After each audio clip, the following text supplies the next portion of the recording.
गौरी के बाल बहुत लंबे घने और सुंदर थे। हर कोई उसकी तारीफ जरूर करता था। शादी के बाद गौरी के बाल घूंघट में छुप जाएंगे, उसने कभी सोचा भी न था। गौरी की सास यशोदेवी बड़े पुराने ख्यालात की थी। उनके घर घूंघट करना बहुत जरूरी था। देखो बहू, हमारे घर में घूंघट बहुत जरूरी है। तुम्हारी घूंघट का तुम्हें खुद ध्यान रखना है, सिर से बिल्कुल भी नहीं सरकना चाहिए। बड़ी बहू भी हमेशा घूंघट में ही रहती है। अब सास की बात को भला गौरी कैसे टाल सकती थी? वो इस घर में नहीं थी, उसने घूंघट में ही हाँ में सर हिला दिया। यशोदा सच कहूं तो मुझे तुम्हारे लिए बहुत बुरा लग रहा है गौरी। मैंने सुना था तुम्हारे बाल बहुत लंबे हैं, जमीन छूते हैं, पर अब इन लंबे बालों का कोई फायदा नहीं। तुम्हें तो इनका जूड़ा बनाकर अपने लंबे बालों को घूंघट में ही रखना है। माफ करना, मुझे हंसी आ गई। अच्छा, मैं चलती हूँ। तभी गौरी का पति सूरज आ जाता है। आप तो मुझे झूठ ही कहते थे कि आपको मेरे लंबे बाल सुंदर लगते हैं। अब देखो ना, मेरे ये लंबे बाल तो घूंघट में ही रहते हैं। आप तो बेकार ही तारीफ करते रहे। मेरे बाल तो अब हमेशा घूंघट में ही रहेंगे। तुम खुश नहीं हो ना गौरी मुझसे शादी के बाद? सूरज थोड़ी उदासी के साथ ये बात कहता है। नहीं नहीं, ऐसी बात नहीं है। मैं तो बस इस घूंघट की वजह से, वो मेरे लिए ये सब नया है ना, इसलिए थोड़ी परेशान हो रही हूँ। मेरी वजह से आप अपना मन खराब मत करो। मैं इस समय गौरी ने बात को संभाल लिया ताकि सूरज को किसी बात का बुरा ना लगे, पर यह सच था कि गौरी हर समय बालों को बांध के घूंघट करने में बहुत तंग आई थी। जरा सा भी गौरी का घूंघट सर से हटने लगता तो उसकी सास उसे टोक देती। गौरी बहू, मंदिर जाने के लिए सब तैयार हो गए हैं। एक तुम हो कि इतनी देर लगा रही हो। गीले गीले बालों में जूड़ा बांधना पड़ता है। माँ जी आवाज लगा रही है, क्या करूं? माँ जी, वो आज गौरी ने सिर धोया था, बाल सुखा रही है। मुझे लगता है उसे तभी देर हो गई। अब इतने लंबे बालों को समेटना भी तो कितना मुश्किल है, वही समेट रही होगी। बस आज सिर धोना जरूरी था। जब पता है कितने लंबे बाल हैं तो सिर को एक दिन पहले धो लेती। पता नहीं आजकल की बहुएं बड़ों की बातें कब मानेंगी। अब जाओ और बोलो ढंग से घूंघट करके आएगी।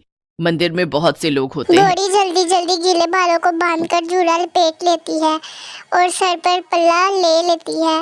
अक्सर ये गौरी को ऐसी परेशानियों को झेलना पड़ता था। एक दिन सब औरतें एक गीत समारोह में इकट्ठी हुई जिसमें यशोदा देवी और दोनों बहुएं भी गईं। गौरी बहू, ध्यान दो, पैर छूने में तुम्हारा घूंघट सिर पर रहना चाहिए। संगीत समारोह में जरा सा भी हटा तो सबके बीच में बात बनेगी। देखो बड़ी बहू ने कितनी चिमटी लगाई है, उसका घूंघट जरा सा भी नहीं खिसक सकता। ये क्या, तुम एक ही पिन लगाकर आ गई हो? जरा सी देर में तुम्हारा घूंघट हट जाएगा और जूड़ा खुल जाएगा। अरे यशोदा बहन, आओ आओ, आज तो नई बहू भी आई है। सुंदर लग रही हो बहू। गौरी बहू, इनके पैर छू लो, इन्हीं की पोती की शादी है। हमने तो सुना था छोटी बहू के बाल बहुत लंबे हैं, पर घूंघट में तो कुछ दिखाई नहीं दे रहा।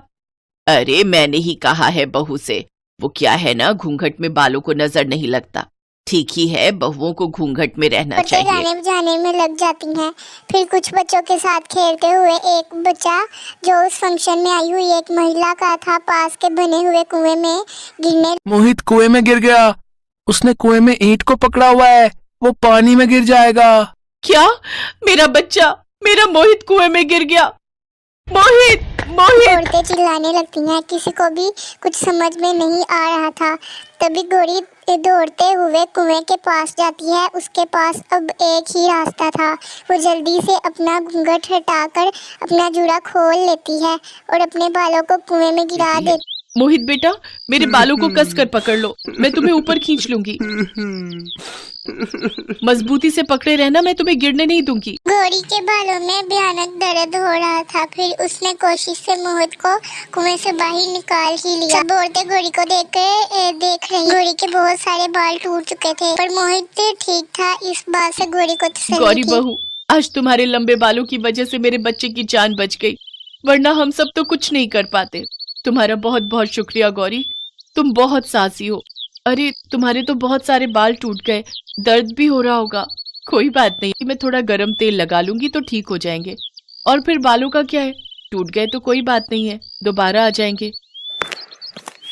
क्षमा करना माँ जी, वो मोहित को बचाना बहुत जरूरी था, इसीलिए मैंने घूंघट।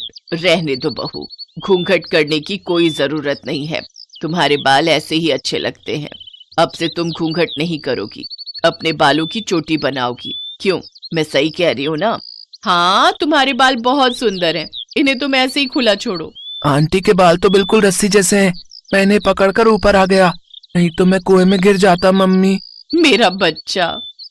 सब औरतें घोड़ी की बहुत तारीफ करी। इनके बाद घोड़ी ने बालों को घूंघट में छुपाना बंद कर दिया, अपने बालों की सुंदर। उस दिन के बाद घोड़ी अपने लंबे बालों की चोटी भी बनाती और खुला भी छोड़ती। यशोदा देवी ने अपनी दोनों बहुओं को घूंघट के लिए मना कर दिया।